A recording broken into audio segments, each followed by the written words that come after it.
বাংলা থেকে আমরা কিভাবে বুঝবো কখন হাদা ওয়ালাদুন হবে আর কখন হাদাল ওয়ালাদু হবে, কখন হাদা কালামুন হবে আর কখন হাদাল কালামু হবে? ইসমুল ইশারার পরে শব্দের মধ্যে কখন আলিফ লাম লাগবে না আর কখন আলিফ লাম লাগবে? যদি বাংলার মধ্যে এই অথবা ওই তর্জমা হয়, যদি বাংলার মধ্যে এই অথবা ওই বলা হয়, তাহলে ইসমুল ইশারার পরে শব্দের মধ্যে আলিফ লাম লাগাতে হবে। যেমন এই লোকটি, হাদার রাজুলু, এই ছেলেটি, হাদাল ওয়ালাদু, ওই কলমটি, যালিকাল কালামু, ওই গাড়িটি, তিলকাস সাইয়ারাতু। তাহলে আমরা কি পাইলাম? বাংলায় যদি আমরা এই ইসমুল ইশারার তর্জমা যদি এই হাদা হাদি যালিকা তিলকা এগুলোর তর্জমা যদি আমরা বাংলায় বলি এই অথবা ওই, তাহলে তারপরের শব্দের মধ্যে আলিফ লাম লাগাতে হবে। যেমন হাদাল ওয়ালাদু, এই ছেলেটি, হাদাল কিতাবু, এই বইটি, ওই মাদ্রাসাটি। এই জায়গার মধ্যে কি তুমি বলবে তিলকা মাদ্রাসাতুন বললে হবে? কেন হবে না? বাংলায় বলছি ওই।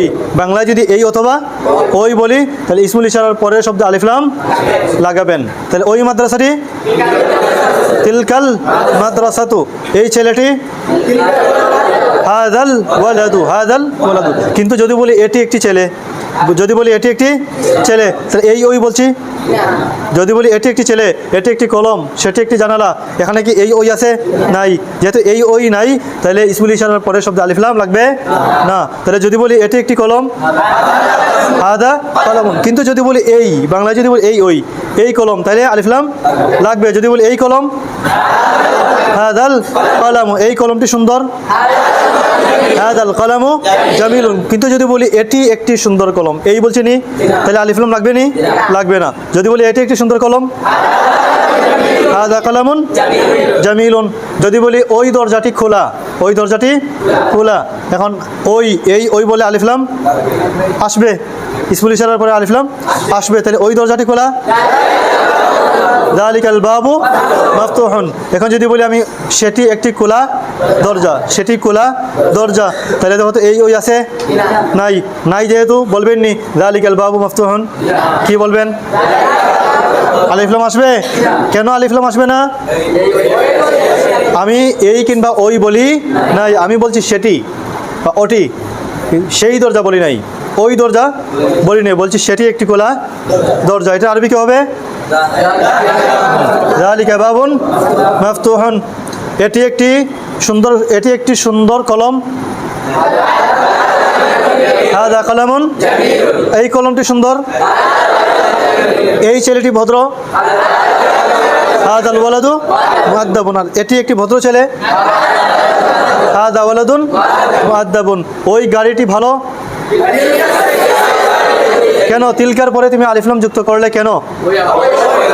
আমি বাংলায় বলেছি ওই, এই ওই বললে আলিফ লাম লাগবে।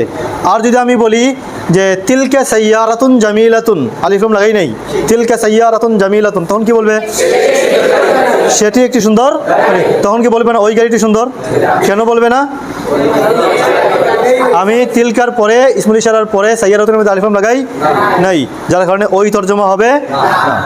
বুঝাইছে সবার? তাহলে এইভাবে তামরিন করতে হবে, বুঝছেন? এই উটটি শক্তিশালী, এই উট শক্তিশালী, হাযাল জামালু কাওয়িয়ুন, এটি একটি শক্তিশালী উট। এই লোকটি আমার শিক্ষক, এই লোকটি, এই লোকটি, হাযার রাজুলু মুআল্লিমি। আর যদি বলি ইনি একজন ভালো শিক্ষক, হাদা মুআল্লিমুন জাইয়িদুন, হাদাল মুআল্লিমু জাইয়িদুন বলা যাবে? আর যদি বলি হাদাল মুআল্লিমু জাইয়িদুন, এইটার তর্জমা কি হবে? হাদা মুআল্লিমুন, পরে আলিফ লাম লাগাই নাই, হাদা মুআল্লিমুন জাইয়িদুন, এটার তর্জমা কি হবে?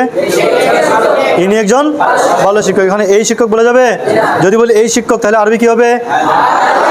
হাদাল মুআল্লিমু জাইয়িদুন, এই শিক্ষক ভালো। যদি বলি হাদিহি সাব্বুরাতুন নাযীফাতুন, হাদিহি সাব্বুরাতু আলিফ লাম লাগাইছি, তরজমা কি? আর যদি বলি হাদিহি সাব্বুরাতুন ওয়াসিখাতুন, যদি বলি হাযা জিদারুন কাওয়িয়ুন, এটা একটি মজবুত দেয়াল।